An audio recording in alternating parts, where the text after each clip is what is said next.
Bulletin की शुरुआत करेंगे बड़ी खबर के साथ। बीडीओ को चप्पल मारने का मामला, कलेक्ट्रेट कर्मचारियों ने विरोध किया इसका। महिला प्रधान ने बीडीओ को मारा था चप्पल। प्रधान को गिरफ्तार करने की मांग हो रही है। कार्रवाई नहीं होने पर अनिश्चितकालीन धरना देने की चेतावनी दी गई है। तो अलवर खैरतल कलेक्ट्रेट में महिला प्रधान द्वारा बीडीओ को चप्पल मारने का मामला है जो लगातार तूल पकड़ रहा है। मामले में कर्मचारियों का विरोध सामने आया है। पंचायत समिति मुंडावर में समस्त पंचायती राज कर्मचारियों ने एकजुट होकर धरना दिया। कर्मचारियों ने प्रधान की तत्काल गिरफ्तारी की मांग करते हुए पुलिस प्रशासन के खिलाफ नारेबाजी की है। प्रदर्शन में कर्मचारियों ने चेतावनी दी कि प्रधान डॉक्टर विनोद कुमारी सांगवान को अगर गिरफ्तार नहीं किया तो अनिश्चितकालीन धरना दिया जाएगा। आज हम सभी साथी, सारे पंचायती राज के सारे कर्मचारी यहाँ जो घटना हुई है, एसईओ साहब के साथ जो मारपीट हुई है कोर्ट कासिम प्रधान जी के द्वारा, उसके विरोध में हम सारे आज यहाँ धरना प्रदर्शन कर रहे हैं। सांकेतिक धरना प्रदर्शन है और अगर आज ये किस पे कोई कार्रवाई नहीं होती है आज शाम तक, तो हम अनिश्चितकालीन धरना प्रदर्शन करेंगे और कलम बंद आंदोलन करेंगे।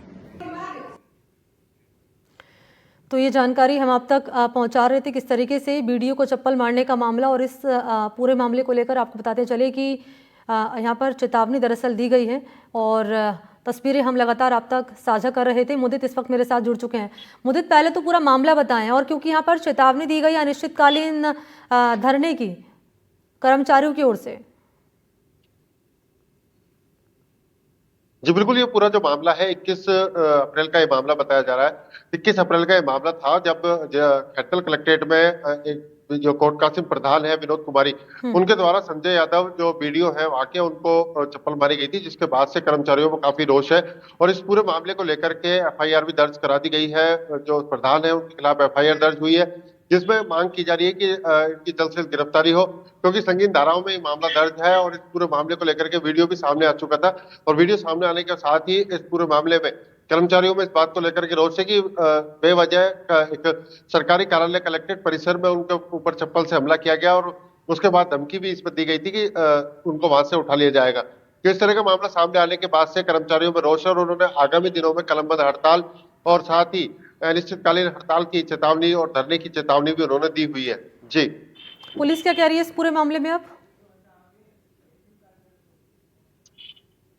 जी जी बिल्कुल, इस मामले में जब एफआईआर दर्ज हुई थी उसके बाद से लगातार पुलिस जो है इस मामले की जांच में जुटी हुई है, किन कारणों के चलते घटनाक्रम रहा है।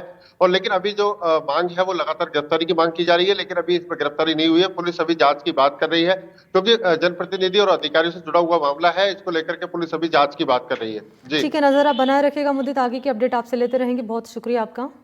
और भरतपुर से बड़ी खबर है, यहाँ अवैध खनन रोकने गई वन विभाग की टीम पर हमले की खबर सामने आ रही है। जानकारी ये कि अवैध खनन की सूचना पर यहाँ पुलिस मौके पर पहुंची थी और मौके पर 8 से 10 लोग अवैध खनन करते मिले। जब इनसे अवैध खनन करने से मना किया गया तो वन कर्मियों के साथ मारपीट हुई है। यहाँ तक कि वन कर्मियों की वर्दी तक फाड़ दी गई है। वन वर्दी, दरअसल आपको जानकारी दें कि वर्दी फाड़ने के साथ वाहन को क्षतिग्रस्त किया गया है। फिलहाल भुसावर थाने में अवैध खनन माफियाओं के खिलाफ मामला दर्ज कराया गया है।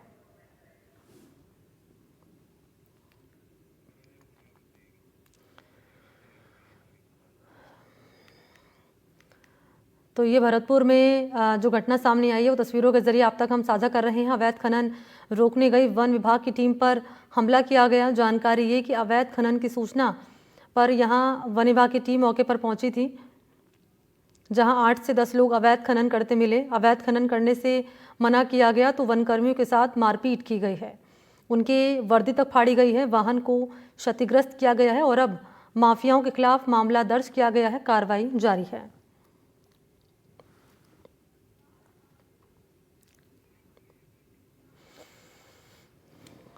तो 8 से 10 लोग अवैध खनन करते मिले, ये बड़ी खबर है। वन विभाग की टीम पर हमला किया गया, वाहन को क्षतिग्रस्त किया गया। अवैध खनन रोकने गई टीम पर हमला किया गया और अब माफियाओं की तलाश लगातार पुलिस की टीम कर रही है।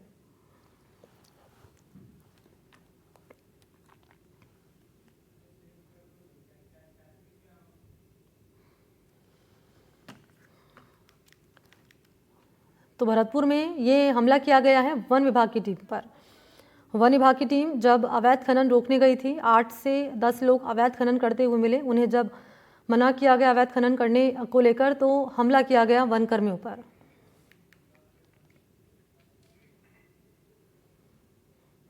और अगली बड़ी खबर जयपुर से, होटल में रेव पार्टी पर कार्रवाई हुई है। जिला पश्चिम पुलिस की बगरू थाना इलाके में कार्रवाई। Hotel Atharva palace and restaurant Himmatpura में रेव पार्टी यहां पर की गई। होटल से अंग्रेजी शराब की बरामदगी हुई है। होटल संचालक की गिरफ्तारी हुई है। संचालक पर आबकारी अधिनियम के तहत एफआईआर दर्ज हुई है। रेव पार्टी में शामिल 40 लोग गिरफ्तार किए गए हैं। बगरू पुलिस और डीएसटी की संयुक्त कार्रवाई सामने आई है।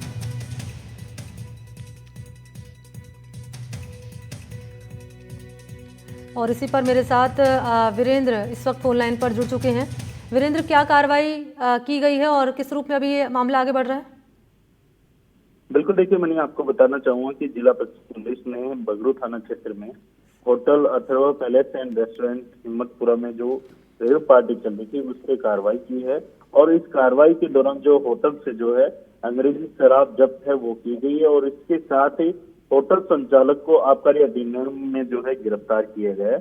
और इसके अलावा अगर बात की जाए होटल में जो ये रेव पार्टी की जा रही थी उन लोगों की, तो लगभग 40 व्यक्तियों को धारा 170 बीएनएस में गिरफ्तार किया है। और 10 युवतियों के विरुद्ध जो है धारा 172 बीएनएस के तहत जो है कार्रवाई की गई है। ये जो सूचना है गोपनीय सूचना है और जो एडिशनल डीसीपी आलोक सिंघल है उनके नेतृत्व में ये जो है कार्रवाई की गई है। जी ठीक है, बहुत शुक्रिया आपका तमाम जानकारी वीरेंद्र साझा करने के लिए।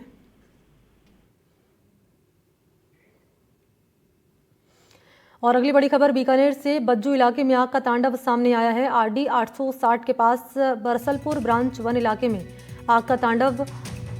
करीब 1 किलोमीटर में आग फैली। पूरे इलाके में अफरा तफरी मच गई। ग्रामीण टैंकरों से आग बुझाने में जुटे और पुलिस मौके के लिए रवाना कर दी गई।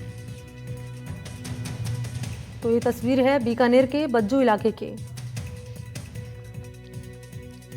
जहां पर आग का तांडव सामने आया। आरडी 860 के पास बरसलपुर ब्रांच वन इलाके में करीब 1 किलोमीटर में आग फैली और पूरे इलाके में अफरा तफरी मच गई।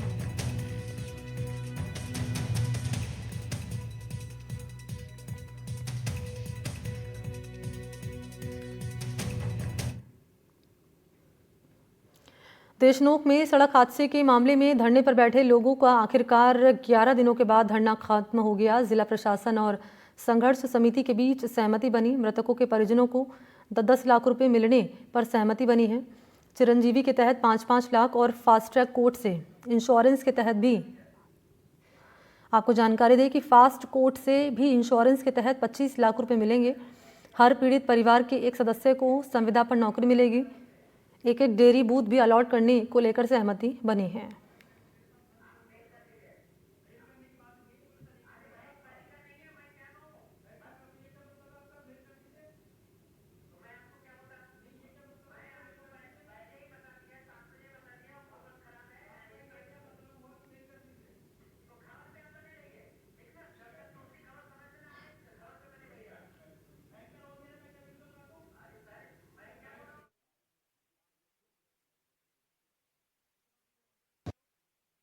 लाख रुपए नगद देंगे।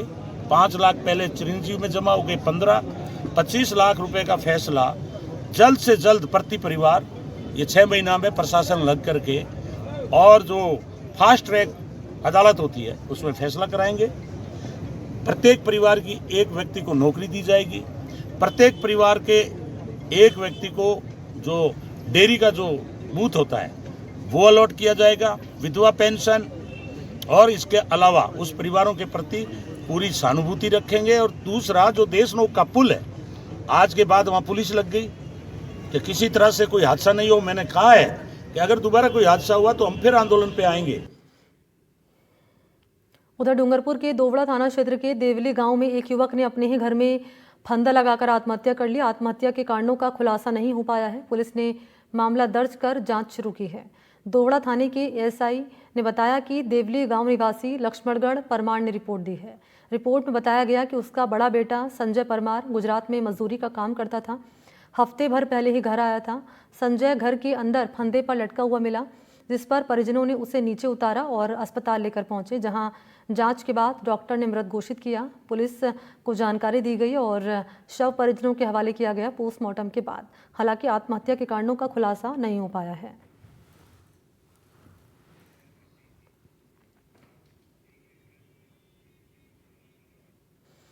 वहीं कोटा की नयापुरा पुलिया के पास चंबल नदी में 12वीं कक्षा में पढ़ने वाले एक छात्र का शव मिला है। सूचना पर पुलिस मौके पर पहुंची है और चंबल नदी से शव को बाहर निकलवाया गया है। पुलिस के मुताबिक मृतक छात्र की पहचान नयापुरा निवासी अंकित जैन के रूप में हुई है। छात्र अंकित जैन बीते कई महीनों से हाइपरटेंशन रोग से ग्रसित था। बीती रात खाना खाकर घर से निकला था, उसके बाद वापस नहीं लौटा। सुबह अंकित का शव चंबल नदी में मिला। छात्र ने आत्महत्या की है या फिर उसके साथ कोई हादसा हुआ है, पुलिस इस मामले की जांच कर रही है।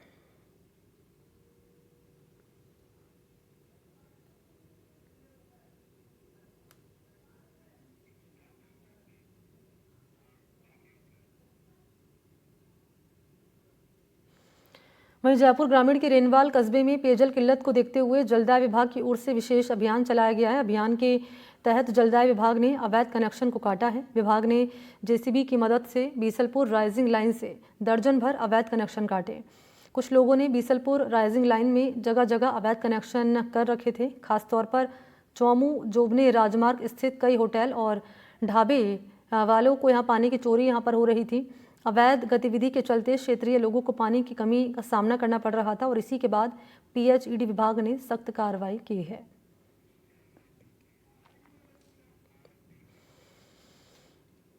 पुष्कर क्षेत्र में बढ़ते पेयजल संकट को देखते हुए जल संसाधन मंत्री सुरेश सिंह रावत ने उपखंड कार्यालय में पीएचईडी अधिकारियों के साथ बैठक की है। बैठक में मंत्री रावत ने शहर और गांवों में पेयजल आपूर्ति की स्थिति पर चिंता यहां पर जताई है और अधिकारियों को स्पष्ट निर्देश दिए हैं कि समस्या के समाधान में किसी प्रकार की लापरवाही बर्दाश्त नहीं होगी। मंत्री रावत ने पुष्कर जैसे तीर्थ स्थल पर एकमात्र टैंकर से जल आपूर्ति की जानकारी मिलने पर तीखी नाराजगी जाहिर की है और सहायक अभियंता को फटकार लगाई। मैंने सख्त निर्देश दिए कि सब लोग मिलकर टीम भावना से काम करें। हमारे जितने भी हैंडपंप खराब है उसको ठीक करें, ट्यूबवेल खराब है उसको ठीक करें और गांवों के अंदर जो पानी तय सीमा के अंदर जाना चाहिए वो नहीं जा रहा, उसको सुधारें और समय अवधि के अंदर पानी जाए। जहाँ पे हमारे पानी की टंकियां बनी हुई है, कई जगह सफाई नहीं हुई, कई जगह खराब है, तो सबकी लिस्टिंग करके जहाँ मरम्मत की आवश्यकता मरम्मत करें। बाकी सफाई अभियान निरंतर वो चलाते रहे, ऐसे सख्त निर्देश दिए। इसके अलावा भी मेरी पुष्कर विधानसभा के अंदर 3 उपखंड है, पुष्कर, रूपनगढ़ और अजमेर। तीनों के अंदर हम कॉल सेंटर बनाएंगे। एसडीएम कार्यालय स्तर पर उसकी मॉनिटरिंग होगी। एक हेल्पलाइन नंबर भी रहेगा जिसके अंदर आम जनता, जनप्रतिनिधि जहाँ पानी नहीं जा रहा वहाँ डायरेक्ट शिकायत भी कर सकते हैं। यहाँ से तीनों एसडीओ ऑफिस से बराबर मॉनिटरिंग होगी, कितने दिन गाँव में पानी जाता है, कितने दिन नहीं जा रहा। भरतपुर के कलेक्ट्रेट सभागार में सांसद संजना जाटव की अध्यक्षता में दिशा कमेटी की बैठक हुई है, जहां सांसद ने अधिकारियों से अलग अलग काम को लेकर जानकारी ली। सरकार की विभिन्न योजनाओं को लेकर अधिकारियों से प्रगति की समीक्षा की गई है। सांसद संजना जाटव ने जल जीवन मिशन के तहत हो रहे कामों में लापरवाही पर कड़ी नाराजगी जताई। उन्होंने कहा कि सरकार की योजना का लाभ आम लोगों को नहीं मिल पा रहा है। कहीं लाइन नहीं डाली गई है तो कहीं लाइन तो डल गई लेकिन पानी नहीं आ रहा है। ठेकेदारों की तरफ से गड़बड़ी हुई है, इसमें कुछ कर्मचारी भी शामिल रहे। आज को जो मेन जो एजेंडा था मीटिंग का वो पानी पर था। जो जीडीएम की योजना थी वो सफल नहीं हुई। आम जो सड़कें हैं वो खराब हो रही हैं और जो आम जन तक जो पानी जिस रिकॉर्ड में तो पूरा दिखाते हैं 100% पर धरातल पे बिल्कुल जीरो है, एक भी काम हुआ नहीं है। आम जनता परेशान है और गर्मियों का टाइम चल रहा है तो आप जान सकते हो कि पानी की कितनी बड़ी समस्या है अपने क्षेत्र में। और आज मेन जो अधिकारी को कलेक्टर साहब को सबको निर्देश दिए हैं मीटिंग के माध्यम से कि आप जो भी अधिकारी हैं उनको नोटिस दिया हुआ है। और यहाँ जो मीटिंग में मेन अपनी शिक्षा पर भी सबसे ज़्यादा जोर दिया। जो शिक्षा का वहाँ क्या स्कूलों में जैसे ट्रेन सेट थे तो उस तरीके से बच्चों क्या गर्मियों में बहुत दिक्कत आती है, तो इस तरीके से मैंने सभी अधिकारियों को निर्देश दिए थे। बात करेंगे जयपुर की, जहां भूल चूक माफ फिल्म के प्रमोशन के लिए अभिनेता राजकुमार राव और वामिका गब्बी जयपुर पहुंचे। आपको बता दें कि ये एक रोमांटिक टाइम लूप फिल्म है जो शुरू से लेकर आखिरी तक और यहां तक कि थिएटर के बाहर भी दर्शकों को अपने साथ जोड़े रखने का वायदा करती है। फिल्म के प्रमोशन के दौरान राजकुमार राव और वामिका गब्बी ने जयपुर के प्रमुख स्थलों का दौरा किया।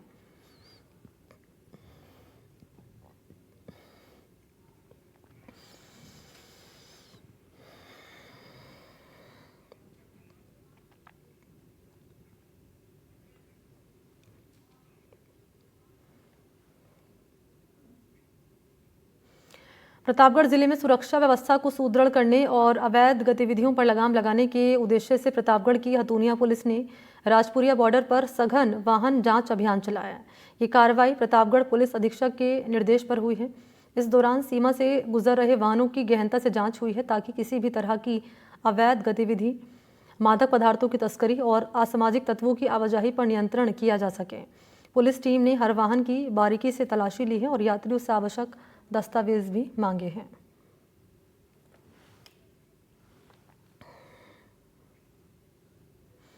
बात करेंगे जालौर की। बागोड़ा थाना पुलिस की ओर से ऑपरेशन धरकर भर के तहत कार्रवाई हो रही है। सोशल मीडिया पर सांप्रदायिक सौहार्द को भंग करने वाली टिप्पणी करने वाले एक आरोपी की गिरफ्तारी हुई है। मोबाइल नंबर के आधार पर पहचान कर पुलिस की टीम खोखा थाना बागोड़ा का रहने वाला 19 वर्षीय शरीफ खां को दस्तयाब किया गया है। अभियुक्त द्वारा इंस्टाग्राम स्टेटस पर की गई टिप्पणी भारत की संप्रभुता और सामाजिक सौहार्द के विरुद्ध पाई गई, जिससे क्षेत्र में शांति व्यवस्था भंग होने की आशंका उत्पन्न हुई।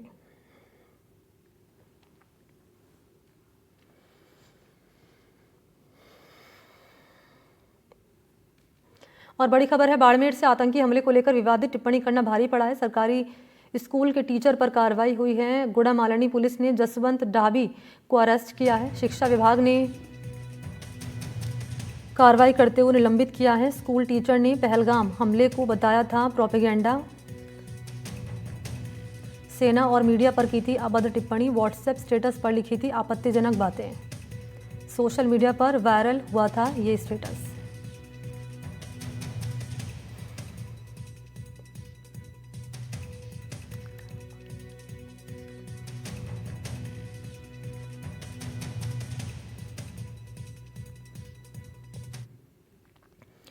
कोटपुतली के बानासुर कस्बे में दिनदहाड़े युवक के अपहरण की वारदात सामने आई है। करीब 1.5 दर्जन बदमाशों ने 3 गाड़ियों में सवार होकर 21 साल के युवक हेम सिंह गुर्जर का अलवर रोड बाईपास से अपहरण कर लिया। इस दौरान बदमाशों ने रास्ते में गाड़ी बदलते रहे और रास्ते भर उसे लाठियों से बेरहमी से पीटते रहे।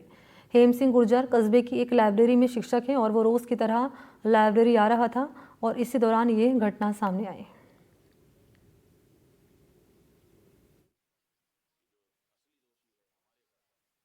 में गए थे, वो खेत में ले जाकर मेरे साथ पिटा कुटा किया है, मारा है। डंडा वगैरह सरिया वगैरह सारा सामान था उनके पास। 16-17 बंदे थे। मेरे पास 50,170 रुपए जेब में कैश थे। उन पैसों को भी छीना है उन्होंने। 1,000 रुपए मेरे पास बच गए थे उसमें से, और बाकी पेमेंट को वो सभी ले गए। खबर चित्तौड़गढ़ से। मेवाड़ के प्रसिद्ध तीर्थ स्थल श्री शनि महाराज आली का बैशाखी अमावस्या के अवसर पर 3 दिवसीय मेले का आयोजन किया गया। तीनों ही दिन अलग अलग सांस्कृतिक कार्यक्रम रखे जाएंगे। जानकारी देते हुए कमेटी के अध्यक्ष कह रहे हैं कि मेले में सुरक्षा व्यवस्था पुख्ता की गई है। सीसीटीवी कैमरों से निगरानी रखी जाएगी। कमेटी के कर्मचारी व्यवस्था में तैनात रहेंगे। प्रशासन से अतिरिक्त पुलिस टीम जाब्ता यहाँ पर मंगवाया गया है। मेले में मेलार्थियों के मनोरंजन के लिए सांस्कृतिक कार्यक्रम का भी आयोजन किया जाएगा।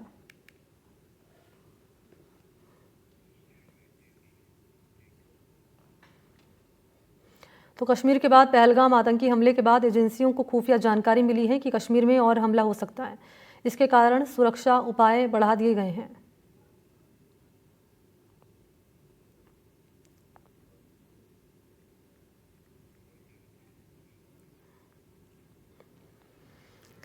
तो तो कश्मीर में दूसरे आतंकी हमले का अलर्ट यहाँ पर जारी किया गया है और इसी अलर्ट के मद्देनज़र सुरक्षा व्यवस्था को कड़ी कर दिया गया है। सहयोगी मुकेश ने जायजा लिया, एक रिपोर्ट आप देखिए। देखिए, बिल्कुल कश्मीर में इस हमले के बाद जो पहलगाम में हमला हुआ है उसके बाद जो खुफिया एजेंसियां हैं उनको एक नया इनपुट मिला है और इनपुट में कहा गया है कि पहलगाम हमले के बाद जो लश्कर का मॉड्यूल जो एक्टिव है कश्मीर में वो और भी बड़े आतंकी हमले कर सकता है, खासतौर पर टारगेट किलिंग कर सकता है, दूसरे धर्म के लोगों को टारगेट कर सकता है, टूरिस्ट को टारगेट कर सकता है या पब्लिक प्लेस में ये हमला कर सकता है।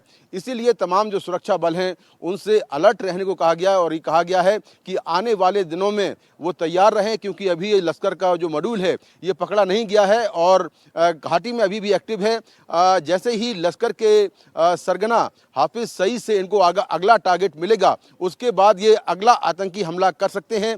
इसीलिए सुरक्षा एजेंसियों को सावधान रहने के लिए कहा गया है और ये कहा गया है कि बिल्कुल अलर्ट मोड पर रहें, क्योंकि ये जो मॉड्यूल है लश्कर का ये साउथ कश्मीर को लगातार टारगेट कर रहा है और पहलगाम हमले के बाद भी ये घाटी में कई बड़े आतंकी हमले कर सकते हैं। इसलिए सुरक्षा एजेंसियों को आगाह रहने के लिए कहा गया है। कश्मीर के पहलगाम की बैसरन घाटी में आतंकियों ने सैलानियों को निशाना बनाया। वहां लंबी दूरी तय कर हमारे सहयोगी पहुंचे राजीव रंजन, जो बता रहे हैं कि वो जगह आखिर बैसरन क्यों खास है, जिसके चलते लाखों सैलानी हर साल यहां पर आते हैं। हालांकि ये पूरी तरह सन्नाटा अभी पसरा हुआ है, सिर्फ सुरक्षा बल के जवान यहां पर नजर आ रहे हैं। पहलगाम से करीब 1.5 घंटे पैदल चलने के बाद बैसरन घाटी में हम पहुंचे हैं। रास्ता कुछ यूं ही ऊबड़ खाबड़ है, पत्थर हैं, कहीं समतल आपको रास्ता नहीं दिखेगा। करीब 6 किलोमीटर है पहलगाम से बैसरन घाटी। बहुत ही खूबसूरत जगह है। यहाँ पर आप या नहीं तो पैदल पहुँच सकते हैं या फिर घोड़े पर चढ़कर लोग आते हैं, सड़क मार्ग के ज़रिए नहीं पहुँच सकते हैं।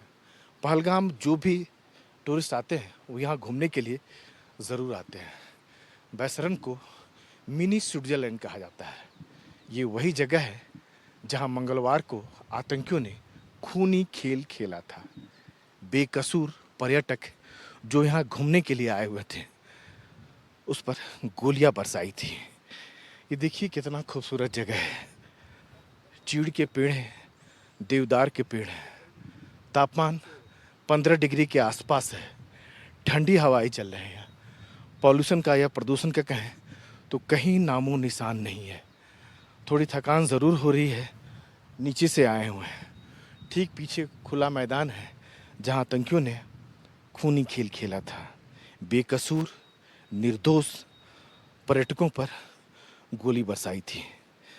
हजारों पर्यटक यहाँ आते हैं और अब देखिए पूरा सन्नाटा चारों ओर पसरा हुआ है। एक भी आपको टूरिस्ट नहीं दिखेंगे।